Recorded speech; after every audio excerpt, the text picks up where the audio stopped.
हम बेटी के बियाह के गीत गावतनी। आप सभे सुने लोगिन, सुन के लाइक कमेंट सब्सक्राइब भी करे लोगिन, साथ में शेयर भी करे लोगिन। हमारो चिंता हो बेटी आखी के रे पुतरिया,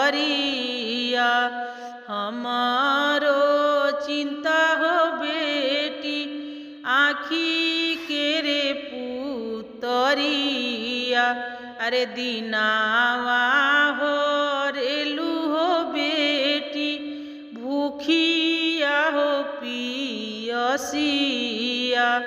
अरे रोतिया हो रेलू हो बेटी आखी हो निदिया।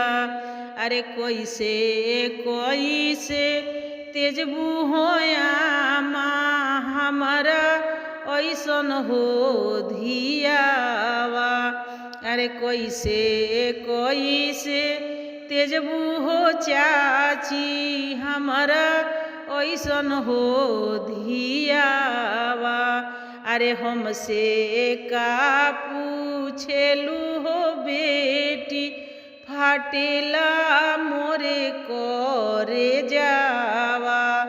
अरे 8 महीनवा हो बेटी रखनी हो गारा भावा।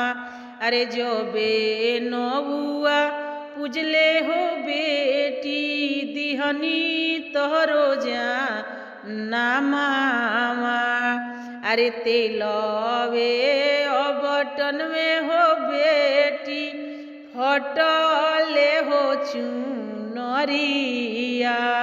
अरे जो बे बाली के भैलू हो बेटी चलेलू दूर हो देसावा। अरे जो बे बाली के भैलू हो बेटी चलेलू दूर हो देसावा। अरे कैसे हम तेजब हो बेटी तोहरा ऐसन हो धियावा। अरे कैसे हम रहब हो बेटी तोहरा ऐसन हो धियावा।